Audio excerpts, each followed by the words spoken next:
Como muchos de ustedes saben, los conferencistas vienen de distintos países. En este momento le toca a Chile. Invitamos a Cristian Mouat, que es un entusiasta filatelista, ha hecho muchísimas publicaciones y hoy nos va a hablar sobre cartas desinfectadas. Muchas gracias, Cristian. Adelante.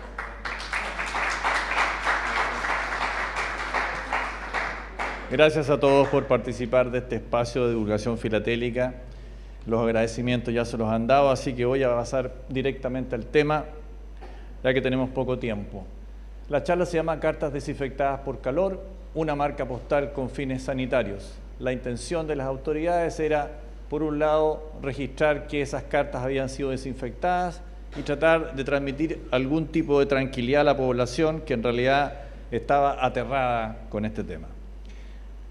El cólera azotó a Chile entre 1886 y mediados de 1888, pero existen dos periodos. El primer periodo abarca desde diciembre del 86 hasta mediados del 87 y es el periodo que vamos a analizar porque es en esa época en que se usó la marca desinfectada por calor y en nuestro caso mostramos la marca desinfectada lineal Solar. El terror ante lo desconocido. La enfermedad viene desde la cordillera. La primera medida, cortar toda comunicación con Argentina. La intención de esta lámina es registrar lo que estaba pasando en la época. El 4 de diciembre de 1886, el Mercurio Valparaíso hacía una nota en que registraba la cantidad de enfermos que existían ya en Argentina, en Buenos Aires en particular. Ya había afectado a la ciudad de Rosario, a San Luis y había llegado a Mendoza. Si ustedes ven, es bastante preocupante para los chilenos leer que la gente se está muriendo y salen las direcciones específicas de las calles donde existía gente que estaba falleciendo. Eso fue el 4 de diciembre. El 11 de diciembre, a cerrar los boquetes, el Mercurio Valparaíso dice: los casos que han tenido lugar en dicho punto han sido fatales y en este tipo de personas hacen preparativos para emigrar a Chile. Se refiere a gente que está tratando de cruzar la cordillera para asentarse en Chile arrancando del cólera. ¿Y qué dice? Que hay que ir a cerrar el Paso del Planchón, que es la provincia de Curicó, 200 kilómetros al sur de Santiago. Yo vivo en la zona de Colchagua, cerca de esta parte, y les digo que hasta el día de hoy el Paso del Planchón es un lugar bastante inhóspito. Imagínense que mandaron un regimiento a cerrar ese lugar. Después me concentré en las cosas que tengan relación con la correspondencia, que es lo que más nos interesa. Fíjense que el Mercurio de Valparaíso, el 14 de diciembre, decía desde Argentina, no por favor, es decir, toda la correspondencia que estaba llegando a Argentina era rechazada por los destinatarios. Dice que algunos de los carteros que reparten la correspondencia a la ciudad han tenido que devolver a la administración de correos varias cartas. Dicen que al presentarse en las casas, con esas cartas se le ha despedido en el acto y cerrado la puerta. Esa era la reacción de la gente. Y el 12 de diciembre en particular se crea la primera instancia de convergencia entre autoridades políticas y sanitarias. Y el 14 de diciembre, fíjense, esto es una nota muy interesante porque es bastante de las primeras que yo recogí en la prensa de la época, dice fumigación de la correspondencia. Ya se estaba hablando de ir hacia el Paso de los Andes, en el sector del Paso del Juncal, es decir, en el camino hacia la cordillera, porque evidentemente que el paso de cordillerano entre Mendoza y la ciudad de los Andes era el más popular, ese era el que había que cerrar primero, y ahí tratar de establecer una zona, un control sanitario para fumigar la correspondencia. ¿Cuáles son las primeras medidas? Incomunicación y cierre de las fronteras. El 30 de diciembre, el Congreso, en esa época, a pesar de esta situación, el Congreso tenía que establecer y resolver y aprobar las leyes. Se aprobó esta ley que el artículo 1, el que voy a colocar, tiene muchos artículos, pero todos ellos están fundados en este primero, que dice que en el caso de que un país extranjero haya epidemia contagiosa, el presidente de la República podrá declarar cerrados los puertos marítimos y terrestres y someter a cuarentena y a medidas de desinfección a las naves, a las personas y a la carga. Podrán también establecer cordones sanitarios que impidan en lo absoluto el ingreso de personas o mercaderías procedentes de países infectados. Y con la aprobación del Congreso, el presidente Balmaceda y su gobierno, en alianza con la comunidad científica, asumen la administración de la crisis, creando lo que se llamó la Junta General de Salubridad el 10 de enero de 1887, que tiene a su cargo, hacerse cargo del combate a la epidemia del cólera. Y esta nota también es interesante: el Ferrocarril de Santiago, el 7 de enero del 87, dice que se produce la incomunicación absoluta con Argentina, pero se prohíbe hasta nueva orden toda comunicación por la Cordillera de los Andes, solo la correspondencia será recibida. Es decir, la correspondencia mantuvo su estatus de que debía viajar, ser entregada, pero con las medidas de desinfección necesarias.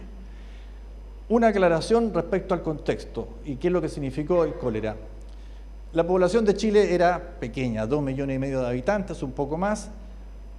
Según el registro civil, fallecieron casi 24.000 personas, es decir, el 1% de la población, pero hay varios tesistas, historiadores que señalan, leí una del 2021 de un alumno de la Universidad de Valparaíso que dice que se calcula que por lo menos 30 a 35.000 personas murieron por el cólera, sin considerar los que fueron enterrados, sin saber las razones de su muerte, así que podemos hablar de que falleció más del 1% de la población, y hacía una comparación con lo que decía Sergio. Por ejemplo, el COVID en Chile significó el fallecimiento del 0,25% de la población.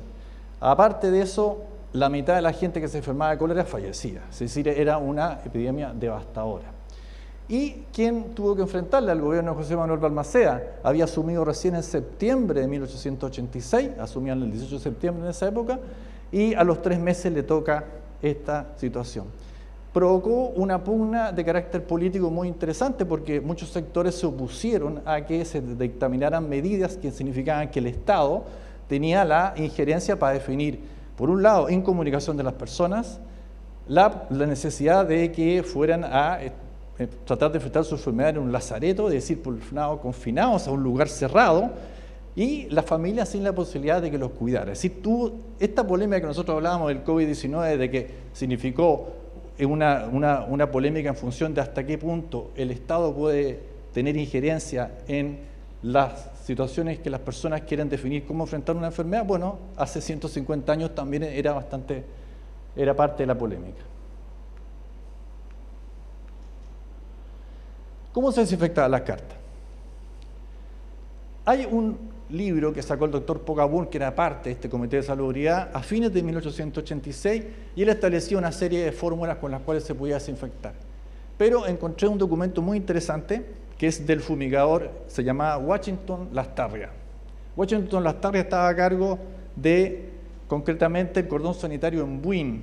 Buin está al sur de Santiago, 25 o 30 kilómetros, y ahí él fue citado a la sesión número 14, el 2 de febrero del 87, y esta fecha es interesante porque van a darse cuenta ustedes que tiene relación con las fechas en que nosotros encontramos la marca desinfectada por calor. Y dice el señor Lastarria que hay que usar para los equipajes el calor seco producido en una estufa por medio de baño María en salmuera concentrada de sal común, la que permite subir la temperatura a 108 grados centígrados. En esa estufa se someten a la acción del calor equipaje, ropa, correspondencia por media hora. Esa era la fórmula, y tanto Pugapun, porque yo les mostré solamente esa parte, pero en esas actas, el doctor Schultz, que también trabajaba ahí, dicen, bueno, hay que usar esto de inmediato. Es la fórmula más convincente porque el ministro del Interior había señalado que le llamó el incidente de la correspondencia. En esa misma sesión dice que no tenemos que mandar más las cartas al correo porque se les aplicó azufre y las cartas se quemaron y se perdió cualquier cantidad. Así que esta fue la fórmula, y una frustración, no pude encontrar ninguna imagen específica. Después, leyendo más estos documentos, uno concluye de que en realidad, debido a la premura, estas estufas fueron hechas en el proceso de improviso rápidamente para llevarlo a los cordones sanitarios y no a las oficinas de correo. Estaban en los caminos. Así que eran estufas más pequeñas. Y fíjense lo que pasaba con los cordones sanitarios. Esto apareció en un estudio de un alumno de historia de Concepción. Vean las fechas. Estamos hablando del 2 de febrero del 87 y ya el 24 de enero, el 10 de enero salió el aviso que ahora establecía en la estación de San Rosendo, esto es casi 500 kilómetros al sur de Santiago, una oficina de fumigación para pasajeros, equipajes y correspondencia que vengan de los trenes del norte, sea para esta provincia o para los de la frontera. Dicha oficina estará a cargo de un fumigador especial y tendrá a su servicio un piquete del batallón 7º de línea.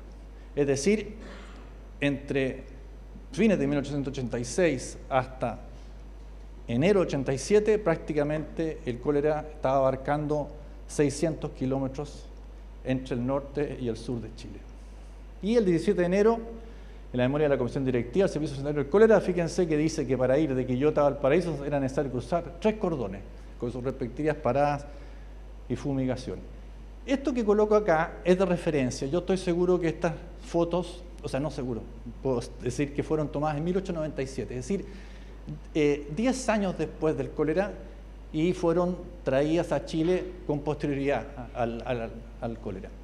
Y significaban, mostraba la estufa a vapor móviles y la estufa a vapor fija, que efectivamente Andrés muestra que se usaron, pero claro, en 1900. Efectivamente, después de eso, los países tomaron medidas y importaron equipos nuevos. Veamos las marcas. Esta es la marca más conocida, se llama la marca tipo mariposa, que se aplicó en Santiago en color negro, y estos son los periodos que se usó. Ustedes ven que es bastante corto. El primer uso conocido es del 23 de febrero y el último del 29 de abril de 1887. Quiero agradecer públicamente a Rostol. Rostol participó en una exposición que se llamó, no sé si se acuerdan, el reto filatélico. Y el reto filatélico consistía en una exposición virtual de un marco, y él podía usar material propio y material de algún otro coleccionista. Me pidió a mí esta carta en particular que muestro, y él tiene esta carta que es la más antigua que se conoce, del 23 de febrero de 1887, tiene la marca postal en el frente. Esta otra va de Santiago a Jarvilé, Francia, está fechada el 29 de abril de 87 y es la más antigua que se conoce, teniendo otra pieza de la misma fecha. También tenemos la tarjeta postal oficial de Santiago Valparaíso, que está fechada el 26 de febrero de 87, también en este caso tipo mariposa. Pensamos que esto es un gomígrafo, no creo que haya habido tiempo incluso para hacer cuños metálicos, lo más probable es que sea un gomígrafo. Generalmente lo que ustedes van a ver es que la marca se aplicó en el reverso, y después fíjense que la C de desinfectada es un poco distinta a la que vamos a ver después a continuación, que es la única diferencia que he encontrado, y la marca mide siempre lo mismo, entre 4,5 y 8,5 centímetros entre alto y largo. Esta es de Santiago Rancagua, está fechada el 2 de marzo del 87, tiene recepción en Rancagua el 3 de abril del 87, seguramente se modificó el mes del fechador del reverso, así que también podemos ver que es una marca desinfectada por calor en el reverso. Esta es de Andrés, tiene dos, me facilitó una.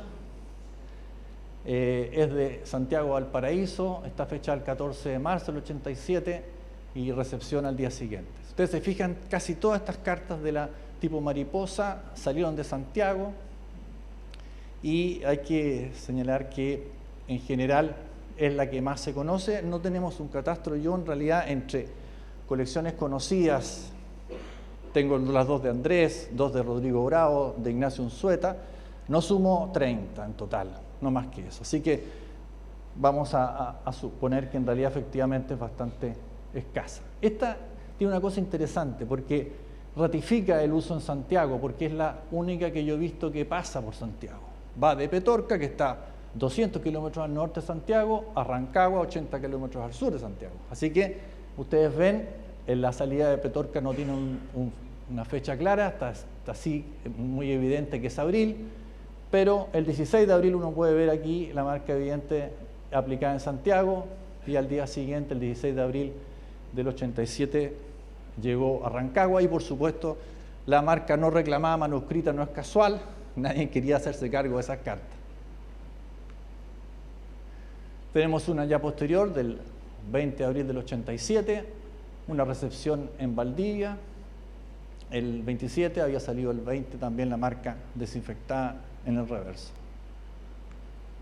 Estas marcas son muy interesantes, aquí me quiero detener un minuto porque son las únicas que se conocen. Estas dos, y vamos a hacer el paralelo. Fíjense, la marca tipo mariposa claramente de Santiago, o transitó por Santiago. Tenemos el caso de cuando una carta va de Valparaíso al exterior, no tiene para qué pasar por Santiago. Efectivamente se construyó entonces un gomígrafo, una marca lineal, que es la que nosotros estamos viendo acá, desinfectada, Esta carta va de Valparaíso a Aragua, Suiza, está fechada el 14 de marzo del 87 y tiene la marca postal en el frente. Y esta segunda va de Valparaíso a Talca. Sin embargo, no tiene aparentemente el paso por Santiago. Es posible, yo consulté con Ross porque no tenía yo la foto del reverso, pero él me confirmó que efectivamente tienen ambas la recepción y no tienen otra marca más que la recepción de la carta en el reverso. Estas son muy interesantes porque son las únicas que se conocen y por tanto estamos ampliando aquí las marcas conocidas, además de mariposa, a esta adicional. Esta también es muy interesante porque tiene una historia, fíjense, es de abril del 87, las anteriores son de marzo. Y también está en color violeta y también está aplicada en Valparaíso, que no tiene ningún sentido de haber pasado por Santiago, va directamente a Bregenz como destino final a Austria. Bregenz es la parte austríaca o del lago Constanza. Y salió el 9 de abril de 1887 vía Magallanes. Ojo, todo fue vía Magallanes, estaba cortado totalmente el tránsito en el caso de la vía de los Andes, solamente se recibía correspondencia, pero no salía nada. Y siempre me gusta tratar de demostrar la eficiencia del correo en esa época, así que por eso puse esos mapas impresionantes. Fíjense la diferencia con ahora. El año 1887 tuvo un tránsito en París y de ahí viajó a Feldkirch el 18 de mayo de 87, 870 kilómetros en un día, por tren se hacía en esa época, y después de Feldkirch a Bregenz, los últimos 33 kilómetros el mismo día. Entonces, fíjense en la C de calor, es una C curva y en general la otra C es un poco más recta y eso me lleva a pensar, el gomígrafo es exactamente el mismo tamaño, que posiblemente, dado el tiempo, entre marzo y abril, Valparaíso también hizo un gomígrafo reproduciendo el que se usaba en Santiago, es también la única que se conoce de ese tipo. Y esto también es tremendamente interesante porque demuestra que Santiago, Valparaíso y también Talca tienen sus propias marcas, son las únicas que se conocen, están en la colección de Ross Toll y es una tarjeta que efectivamente va de Talca a Molina. Molina está un poco al norte, antes de Curicó, 30 kilómetros, fechada el 19 de marzo del 87, y esta otra va de Talca a Angol, es decir, estamos hablando de ciudades del sur de Chile. Está fechada el 14 de marzo del 87, también tiene la marca desinfectada en el frente, son cartas maravillosas, las únicas que se conocen, y aquí entonces tenemos en resumen prácticamente 4 marcas diferentes. La de Talca, las 2 de Valparaíso y la mariposa de Santiago. Por último, solamente como enunciado, no tengo tiempo para alargar más, quería haber hablado de la peste bubónica y su marca. También tenemos la marca desinfectado, esta sí que es rara. Esto es lo único que se conoce, aquí hay la suma de lo que tiene Ross y lo que tengo yo. Se usó en un periodo muy corto, mayo y junio de 1904, todo lo que se conoce es de Antofagasta, pero la peste bubónica empezó en Iquique en 1903. Lo tendremos que dejar para otra charla, así que quiero darle gracias a todos, pero especialmente a la comisión organizadora de la Exposición Internacional de Filatelia Uruguay, a la Asociación Española Primera Socorros Mutuos, la Real Academia y a la Federación Interamericana de Filatelia. Muchas gracias a todos.